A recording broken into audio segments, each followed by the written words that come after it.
Здравейте! В настоящото видео ще разгледаме технологията за работа с електронни точки в MicroInvest Cloud Pro. Електронните точки представляват система за плащане, при която при всяка една операция се натрупва определен аванс, който аванс може да се използва като вид плащане в следваща операция.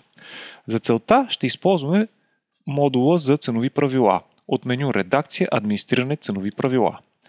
Създаваме ново ценово правило. В това правило ще изберем групата на партньорите. В нашия случай ще изберем групата, която се казва клиенти с бонус точки. Ценовото правило може да се прилага както за една група клиенти, така и за всички. В случая за целта на демонстрацията избираме точно определена група от клиенти, които имат точки. След което ще въведем и второ правило, че сумата на документа нека да бъде повече от 10 лева. С други думи казано, ще начисляваме бонуси единствено когато продажбите са над 10 лева.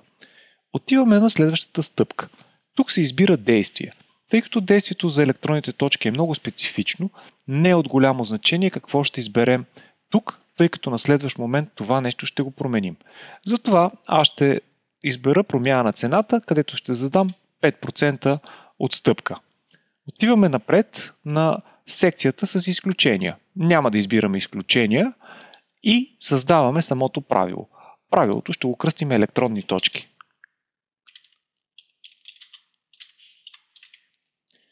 Както виждаме, правилото е избрано при нашите условия. Клиенти с бонус точки и сума на документа над 10 лева. Но условието, което сме задали, не изпълнява правилото, което на нас ни трябва. Записваме това ценово правило и след което със специална комбинация от клавиши, която е достъпна на нашата поддръжка, извикваме електронното представяне на това правило. В случая имаме определени условия. Група на партньора и сума на документа и след това имаме изпълнението, което е процент отстъпка трябва да е равен на 5. В случая обаче ние няма да използваме процент отстъпка, а ще използваме специална математическа формула, която в нашия продукт дава, че след като се изпълнят условията, ние ще начисляваме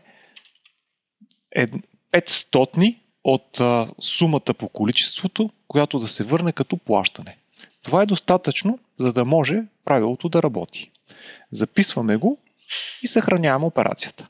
Нека сега да видим как това нещо работи.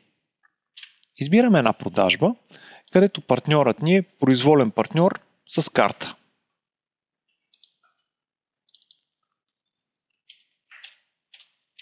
Правим продажбата и може да изберем няколко стоки, така че сумата да надмине 10 лева. Съхраняваме и както виждаме, системата за плащане моментално се отваря, без да имаме допълнителен прозорец. Записваме операцията.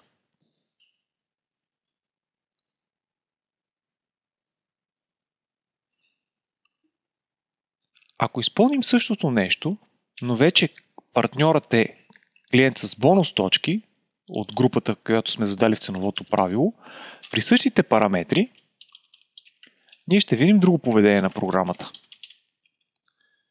При запис се активират електронните точки. На този екран ние не виждаме нищо, което е специфично като условия, промяна на цени или отстъпки, но програмата вече акумулира сума. И автоматично ни е задала баланс, който ние можем да го използваме или който в случай аз ще го акумулирам за следващ път. Правиме плащане, съхраняваме тази операция.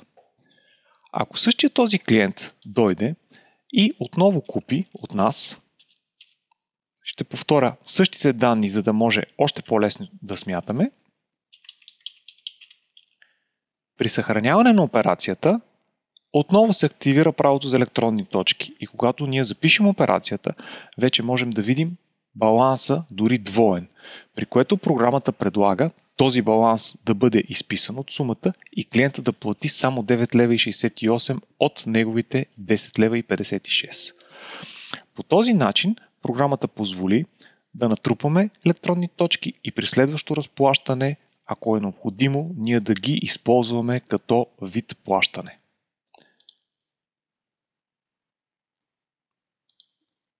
Технологията за електронни точки е много удобна, защото давате отстъпка, клиента я получава, но отстъпката винаги остава при вас. Ако тази отстъпка я бяхте дали във вид на сума, клиента може да я похарчи в съседния магазин. Но в случая отстъпката се натрупва при клиента и той е длъжен да я използва точно при вас. Следете нашите филми, абонирайте се за нашия YouTube канал, добавете ни в нашата Facebook група и следете информацията в социалните мрежи. Благодарим ви за вниманието.